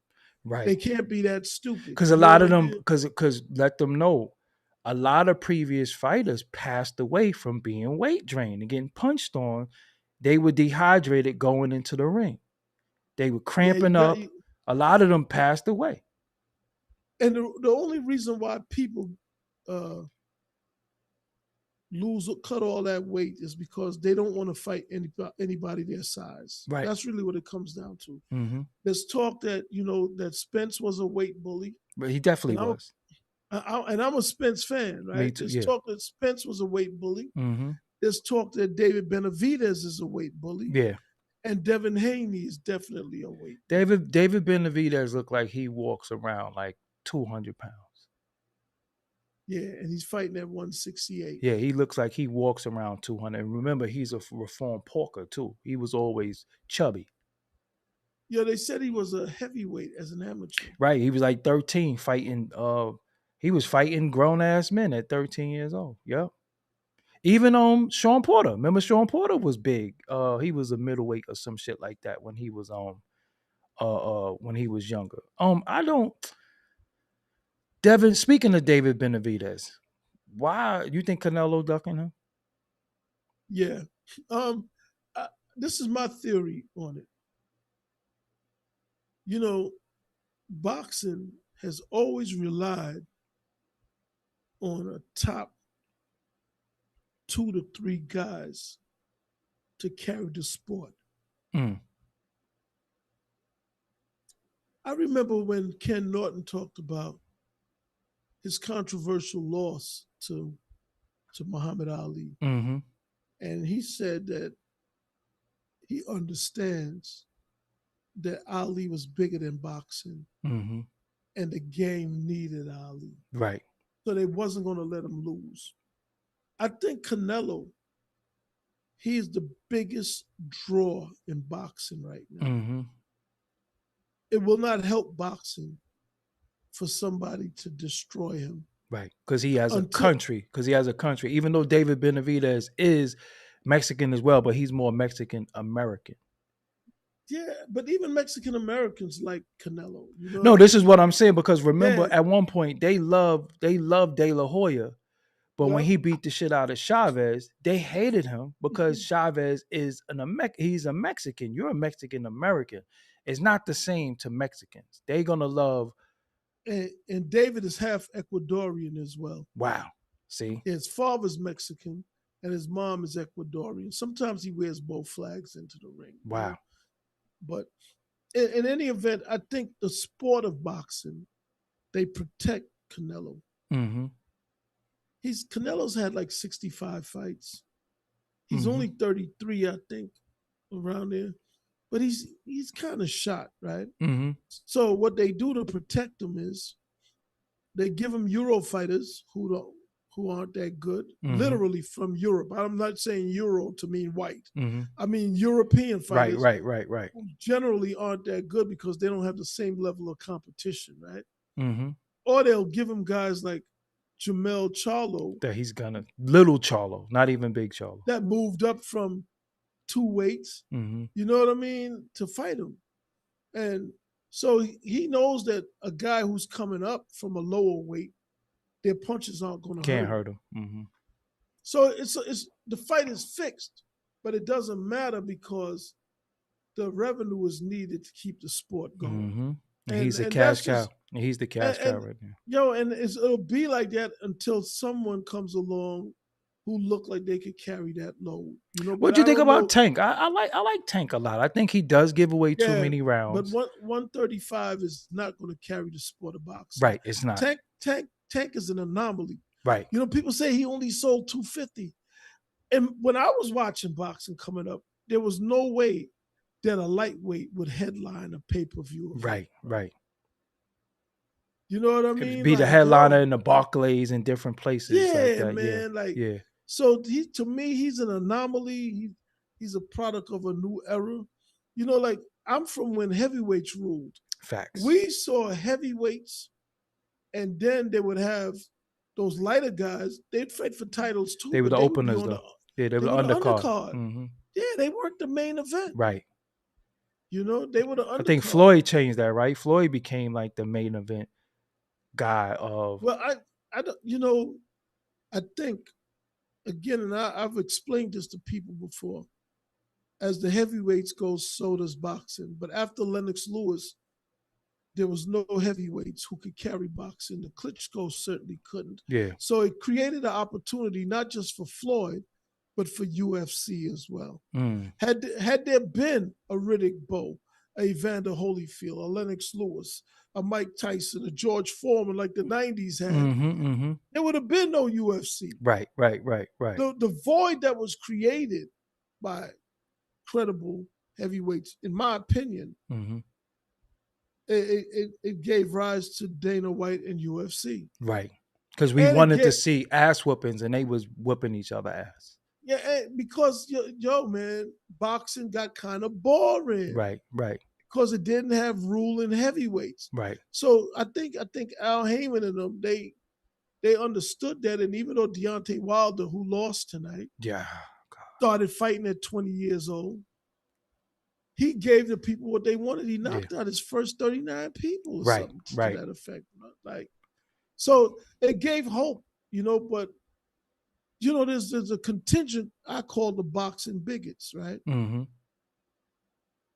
And what it is with them is that they despise anybody black who fights for a black promoter / manager advisor. Mm-hmm. Because again, it's that whole thing about black independent wealth is a threat to some people. Mm-hmm. You know, they'll tell you my favorite fighters are black. Yeah, because they made white people money. That's why you like them. Mm-hmm. You know, the economics, racism is about economics, man. Mm-hmm. It's not about anything else. Right. It's purely about economics. Mm-hmm. It's not that you don't like me because I'm black or none of that. It's about, yo, man, you feel entitled. Mm-hmm. Like whatever I can produce you should have first dibs on. Right, Like right, that's right, right. Who care if it's your wife or whatever? That should go to me look, first, and then yo, then it could come to yo, you. man, and that's just what racism is. Hmm. Plain and simple. Floyd made a lot of money in boxing. Probably the most money ever, right? He probably made the most money in boxing ever. That's what they say. Yeah, I don't know. Canelo's getting a lot of bread right now. yeah. Who? Where does boxing go? Because Canelo is closer to the end than he was Oh yeah, at the he's very beginning. close to the end. Where does it go? Who do you see carrying the sport? Because this is very concerning. I would like to see the heavyweights make a comeback. I mean, real heavyweights, right? Yeah. I would Who? like to see that. I think Tank is going to do his part, but nobody at 135 can carry the sport. Tank is a very interesting fighter Mm-hmm. because he has a 94% knockout rate. Any Right? round too. It could be round 10, round 2. Yeah, knockout in both hands, Both one hands. punch. Uppercut, left hooks, or body Bad shot. boy, Yeah, bad boy. Yeah. bad boy, I feel bad like boy. sometimes when I watch him, I feel like he's studying the whole time. He And the is. minute you make a mistake, that's your ass, Mr. Postman. Like one mistake, he could end the fight with a punch. And that's what I like about him. And I think that's why. But as far as heavyweights, I don't see the discipline that those former heavyweights had. The only time Lennox Lewis lost when he came in overweight. When he was overweight, he lost. When Bo won, he started losing. Foreman was always big, but the heavyweights now, I don't I don't see Anthony Joshua carrying the sport. Anthony Joshua looked good But I today. heard he looked excellent tonight. Yeah. I'm not a Joshua Me fan, but either. when I saw him, I was like, Yeah, whoa, somebody said he looked good. whoa, yeah. I don't like Usyk at Nah, all, and I don't like Tyson Fury at all. nah. I think he lost to the damn UFC dude. Francis Ngannou. Ngannou, Yeah. yeah. Tyson Fury is he's a he's a spectacle. I I once referred to him as someone who should be boxing kangaroos or bears in the circus. Word. You know what I mean? Yeah. Damn gypsy. Look, Yeah. Yeah. look, because just to me, and he does have some skill though. No, I'm not gonna he keep. could box. He could fight. Yeah, I just don't like how his body looks. Yeah, You it know looked what I mean? horrible, man. I That's mean, that come shit on, is yeah. man. Like, Like, come get it on, man. together. Yeah. Just You know? get serious for a year. Yep. Why do you think the boxers don't really fight as frequently as the former boxers? They fight like once to every 2 years, one in all Out, divisions now. outlets. Um, as a kid, I used to watch boxing on USA Tuesday night fights, Right, and right, then there was Friday night fights on ESPN. right. So you had USA on Tuesday and ESPN on Fridays, and then you still had HBO, Mm-hmm. right? Regular HBO. They would broadcast. Not everything was pay per view. Mm-hmm. And in the 70s, they had ABC Wide World of Yeah, Sports with your boy Howard Cosell, right? right. He ain't know shit So, about boxing though. He was just a good announcer. yeah, he was a personality. Yeah, he ain't Ali know made nothing. him, Yeah, he ain't know nothing about boxing. He ain't know nothing. Yeah. Speaking of which, But who's your favorite commentator? but let me say this, right? Uh-huh. Back then, with all those outlets, we were able to see the evolution and development of a fighter. So by the time they got on pay-per-view, we knew who they were. Right. Nowadays, the problem is the only time you get to see them is on pay-per-view. Mm. So if you're not buying fights, everybody's not going to buy fights. Like I got a DAZN subscription, ESPN Plus. I don't have a Fire Stick. I pay for the fights, right? But everybody's not going to do that. Yeah, I don't have none of that either.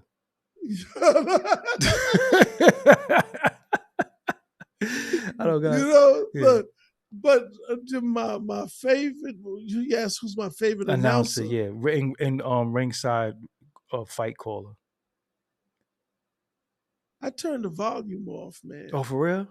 Yeah, I don't want to hear them people. I used to like Jim Because Lampley a lot, though. I ain't gonna front. look, man, what I've noticed with boxing is that the sycophancy has gotten out of control. The what? Sycophancy, the ass kissing. Okay, You know yeah, what I mean? because I'm like, I never even heard that before. I'm trying to find a way to incorporate that. Like, yeah, Look. yeah, yeah. Yeah, but it, you could tell Tim Bradley. I can't Oh no, stand to I hear can't stand. him. See, I I'm. mute the TV, man. You I might don't be want to my hear. yo. Listen, you might be my older brother because the people I don't like, you don't. Yo, listen, he's another ass kisser to me. He's Oh, another ass kisser. And listen, bro, egregious. you Now look, wasn't that great either. The Pacquiao fight you won was a fluke. I do look. not like Timothy Bradley. I don't. You know, people like him. Then there's all these. I don't know. I just feel like a lot of people are there to promote the network more so Right, than educate the fighter. right, There's a lot of company men, not really boxing commentators, right. because boxing has become so political. ESPN has all the top ranked fighters. Mm-hmm. So you're going to have the commentators telling lies about top ranked fighters to sell them to the ESPN audience as being like, these are the top fighters in their category. Mm-hmm. And then the zone has the same thing. The people that I see that don't really play that game, I would have to say PBC. They just put on fights, man. They don't speak about the competition. Yeah. They got very little to say about anybody. Mm-hmm. Yeah, they do. To close us out, very, very important because people don't really know what this man did to boxing. They only remember the exchange between him and Floyd Mayweather became very, very famous. Who is Larry Merchant? Well, his real name is Larry Kaufman, Well, right? that says a lot. Kaufman, That says a right? lot right there. Yo, look. Well, that's why I started with that. Mm-hmm. He worked at HBO, and his boss was Seth Abraham. He was the one who ran HBO, right? Mm-hmm. At HBO Boxing or the whole network. I'm not 100% sure. Larry Merchant would disparage Don King, Mike Tyson, Floyd Mayweather. Someone told me he would say things about De La Hoya too. I don't know, right? I just find it odd that an employee was allowed to disparage major talent that was bringing revenue to the company. Mike Tyson wanted Seth Abraham to not have Larry Merchant comment on his fights. And Seth Abraham, he didn't ask for him to get fired, man. He just didn't want him to work commentate. His fights. Mm-hmm. Yeah, just work his fights. Mike Tyson was an industry unto himself. Mm-hmm. They wanted to form TVKO with Don King, Bob Arum, and Seth Abraham, and the Duvers and all that. Like they all come together and bring their fighters together under one roof. Mm-hmm. But the reason why it didn't work is because Don King refused to include Mike Tyson. He said everybody else I got can go in there, but not Mike. Mm-hmm. You know, this is how important Mike was. That even when he fought Razor Ruddock in the rematch, there was no belt involved. And at that time, it was the highest grossing pay-per-view fight in history. Right. So Mike was a juggernaut, Mm-hmm. right? And here's Larry Merchant, a fucking commentator, talking shit about him left and right, talking shit about Don King left and right, the arrogance of Larry Merchant. Mm-hmm. But really, it was a reflection of the people he worked for. He was saying the things that they wanted said, but didn't have to say themselves. Right. He would say it. Just like when Floyd told him, you ain't shit. Yeah, you don't know shit about boxing. Yeah, and told him, you ain't shit. You ain't shit. He said, if I was 50 years younger, I'd kick your ass. Larry Merchant, when he was 20, couldn't beat his way out of a wet paper bag, bro. Like, these dudes are like, it's okay to talk shit to a black man because there's no consequences. And Right. see, and what I learned is, right, is that some of these people, the Larry Merchants and the Seth Abrahams, they will lose money to put a black man in his place rather than make money and have that same black man feel he's essential. And according to what you're saying, this in the one episode one that I seen, the sneak peek that I seen, this is how Showtime boxing started, because Mike Tyson rather leave HBO and Don King rather leave HBO than to deal with Larry Merchant. Am I correct? Correct. And that started another juggernaut called Showbox. Well, King Vision as well. Well, King Vision, yeah. Yo, Showbox, yeah, but Yeah, King Vision. yeah. Keep in mind that Don King had the rights to closed circuit broadcast outside of the continental United States. Mm. So he was making that money. Like, if you was watching that fight in Asia or Africa or wherever, that was all on King Vision, bro. I remember the logo in the middle of the ring. Yo, Don was way ahead of his time. Mm-hmm. He was a fucking genius. And that's the other thing. These dudes graduated from Harvard and they went to all these schools and they have all these accolades. And people like Don are not supposed to outsmart them. Mm. One of the biggest mistakes that I think that De La Hoya made was when he won his case in court against Bob Arum, and then was quoted as saying he beat one of the biggest Jews to ever come out of Harvard. Yeah, you can kiss your ass goodbye after that. Yeah, look, when you get them kind of wins, you can't rub their nose. Yeah. You just take the ball and go home, man. Just go on home, right, man, right. And pop a bottle or something and toss one back like, yo, Nick, you did it. You know what I mean? Yeah. But you can't gloat though. Right. Jay Prince is in boxing. I don't never understood his role. I was weird. Jay Prince? Yeah. All his fighters are with Bob Arum. Right? Bob Arum doesn't, in my opinion, doesn't really look out for his fighters. That's why Shakur has to be doing all these antics and cursing people out and arguing. And, Shakur is too talented to have to do that. Right. But he's trying, I guess he's trying to take control of his own marketing, but he's going about it the wrong way. The way you market yourself is by your performance in the ring. And he stunk up his last fight. Horrible. Yeah, so, but when you look at Jay Prince, if I'm a boxing manager, right, and I've never been in his position, so I don't know how easy this is. I'm going to say that to be fair, but I would want to have deals with all the promoters, not just one. Because if you just with one promoter and your fighters aren't making big money, neither are you. Neither are you. Yo, you're doing them a great disservice.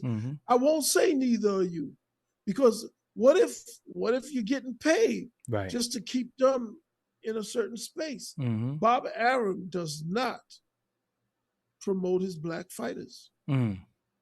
So if that's the case, why would a manager sign all of his fighters with Bob Arum?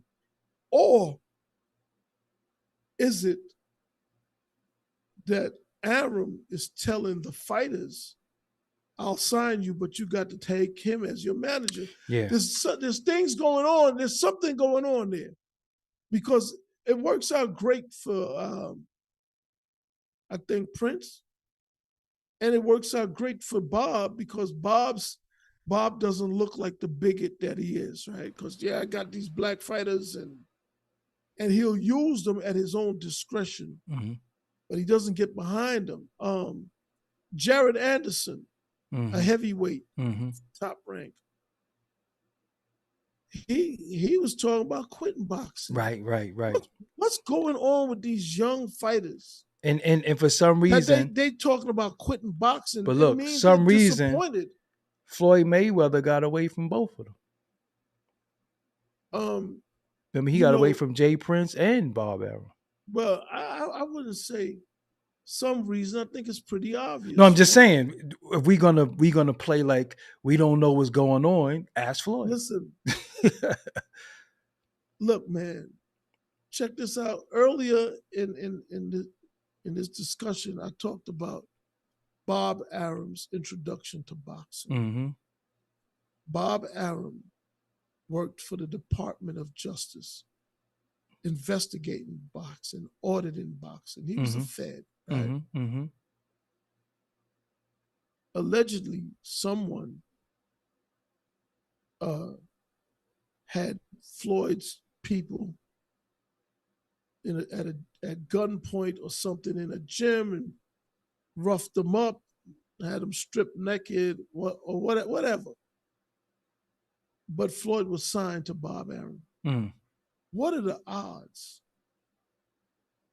that you could go fuck with that white man's cash cow and he don't pick up the phone and call the feds? Let's be clear here. White people don't think that snitching, they don't care about none of that shit. That don't even exist to them. Yo, man. They're civilians, even if they not in their mind. So why didn't Bob Arum, who works with the feds, who was a Fed, who I'm sure knows a lot of feds, Bob Arum also volunteered to testify against Bob Lee Sr. when he went to trial in 2001. They didn't even ask him. They didn't even subpoena him. He's like, I got something I want to tell you. I know something. So this is a dude who ain't got no problem going to the police. But yet when Mayweather's team are shanghaied in this gym and stripped naked and beaten and all this shit, turning to Ray Charles, nobody calls the police. And I have a theory on that. Go ahead. It's because he gave the okay for it to happen. Last question. Pamela Lee said something that's a good question. The Saudis are in boxing now. Good or bad? It's good for the fighters. They're going to get their money. We're just going to have awkward times. I think Deontay Wilder and them fought at 11 o'clock in the morning. Yeah, it was early, yeah. But I watched Cool Boy and Inoue fight at 8 o'clock in the morning. So yeah, you're a professional. Listen, you pay me $30 million. I'll fight it at 2 in the morning. You know what I'm saying? Like, well, but it's 8 o'clock in the morning for us, but it's regular time, fight time over there. You know, the sun rises in the east. So right. Look, man, but I don't think it's a bad thing. Because they getting their money though. Everybody getting paid over there. I think it's just another option on the table. And believe it or not, right? Like Eddie Hearn and Matchroom and DAZN, they got billions of dollars over there at DAZN. Billions. But man, for whatever reason, you want to be a big deal in America. Everybody. Even the fucking Saudis. Right. Eventually, they may like what's going on so much they'll do a fight in Vegas. Yeah, because my thing is that I think they're actually going to find a place and they're going to build an event center, a stadium somewhere, own it in America, and bring that atmosphere there. And America is going to be okay with it because they're going to be able to make a lot of money. The town, the place is going to make a lot of money. It's going to boost the economy. They're getting their feet wet. Right. Yeah. Right? This is their initiation into the business. Yep. They're going to do it at home. Then they're going to expand. And they got the money, man. Listen. They got play money. Those people, man, they'll put their Lamborghini on a private jet and fly to America to get serviced. Right. They, so They got gold toilet bowls, Right, right, literally. literal gold toilet Literally. bowls on their private jets, man. Yeah. Like so, And the shit that we impressed by, they like, the nigga got a pet tiger or something like that. You know what I'm saying? Like you got a yo, pit bull, he got a damn a pet tiger. But yeah, they got enough money to where they're going to shake it up because everybody going to come running. They just the resources is on them. I mean, when you see them flying in all of these celebrities and just paying them to be there, they up to something because they got the money. Give them your YouTube and your social medias, the website, and the expected uh I guess sneak preview for the audience on the docu series. I got two Twitter handles, Schoon TV at Schoon TV, where Mm-hmm. I promote my media platform because that's one thing that I do. There's a Schoon TV app that you can download for all the news you could use, man. I get traffic from over 80 countries around the world Mm-hmm. on my own server. Then you got at Curtis Scoon, where I talk more about my projects, and so on and so forth. And you can learn Uh, something because he go in on no filter is him. Like anybody could get it. Anything that he can prove, anything anybody could get it. That's all I'm gonna say. Anybody can Yeah, get it. You know what I yeah. mean? I'm the real can man. You Word. know what I'm saying? Anybody, But but anybody can get it. but but as far as the release date for Born the Box, I'm in the process of shopping it. This is the fourth quarter. Things have shut down. Yeah, So we're gonna pick it up it's probably spring, right? probably in the Spring, second week. spring. But it's probably gonna come sometime in the spring. We know that PBC has a deal with Amazon. They're gonna have some deals with some other networks.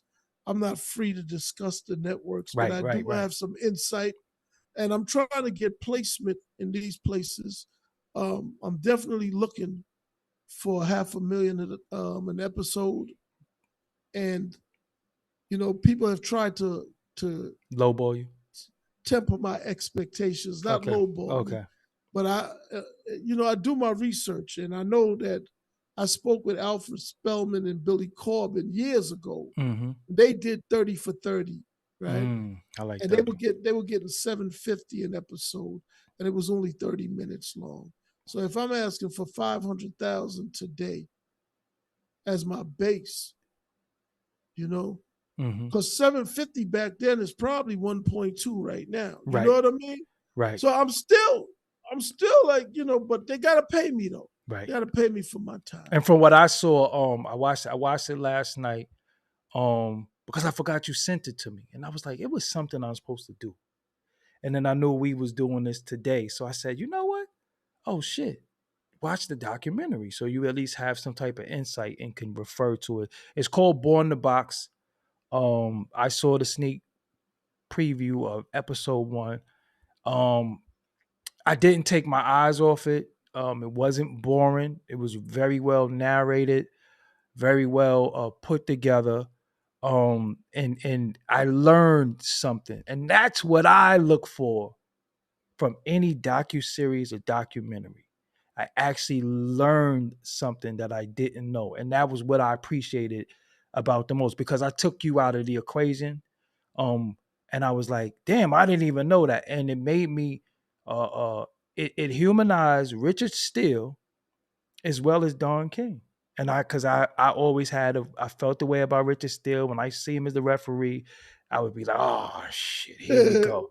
A This lot is of his, people yeah, did. this is gonna end bad. And Don King, he was synonymous with crook, in my opinion, because I was programmed to think that. But then when you started learning more about, he actually was getting them their bread. You know what I'm saying? He actually was getting them their bread, and them the money that he was getting for them was unheard of. He was the first one that was getting them M's. You know what I'm saying? They was getting that he was getting them purses because they used to call them purses back then. He was getting them Yeah. trunks, like he was getting them a lot of money.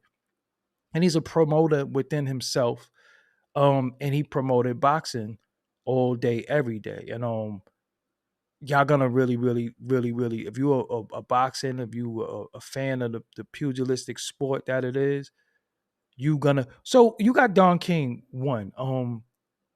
How you gonna do it? You going to go? Is each episode gonna feature a person, or you gonna feed like how Different does that topics. different topics? Okay, I got an episode on racism that I'm gonna do that's gonna be crazy. right, You know what I mean? I'm gonna do an episode on PEDs and cheating in boxing. I'm gonna do an episode on the mob in boxing, yeah, an episode on pugilistic dementia, because one of the things I want to do is advocate for a pension for fighters, right. right? And then there's fighter trainer relations. There's a lot. Look, man, it is something. And what you saw, actually, doggy, Hmm. it's as good as it was.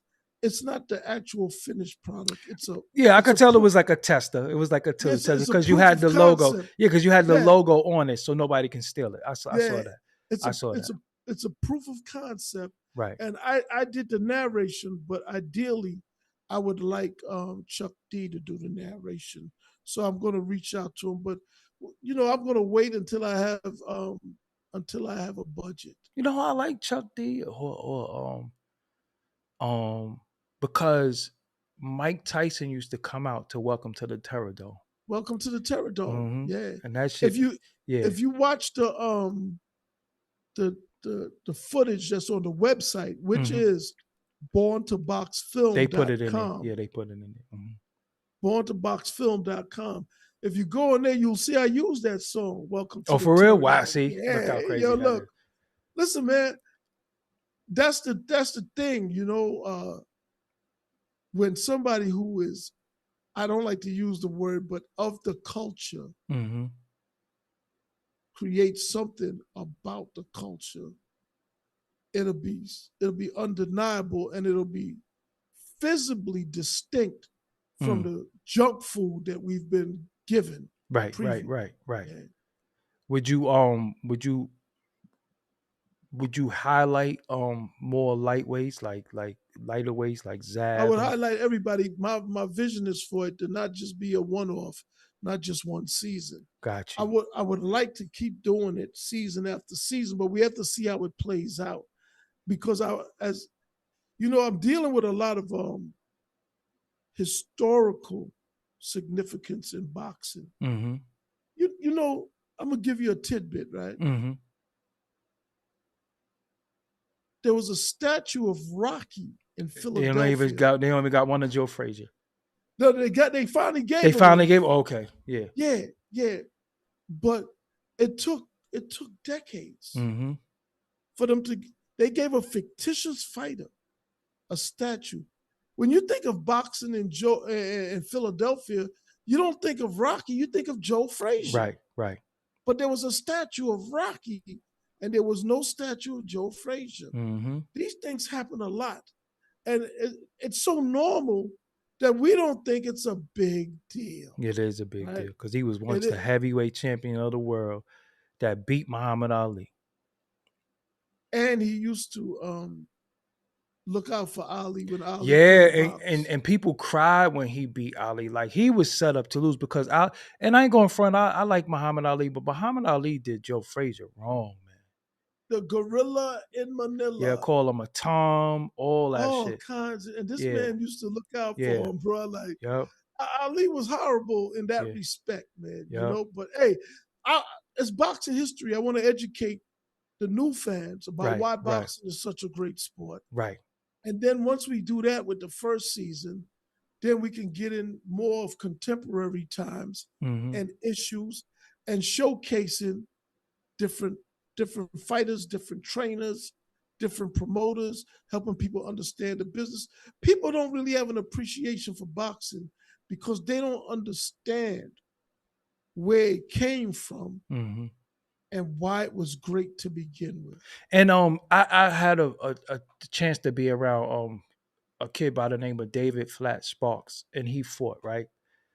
And I seen the whole process of the weigh-in, it's a lot they go through, man. It's a little bit It's a more, lot. it's a little bit It's a more lot. than just training and then showing up and fight and weigh in and fight. No, it's a lot they go through. And despite us thinking that a lot of these boxers don't get along and they hate each other, they got to spend a lot of time around each other promoting the fights. Uh, they make deals behind the scenes of, yo, if you come in 3 pounds heavier, yo, you owe me 90,000. It's a lot that goes on that people don't know. That they don't know. So Look, yeah, people can die in that ring. yeah, It's facts. not an exaggeration. Facts. I actually saw someone die in the ring.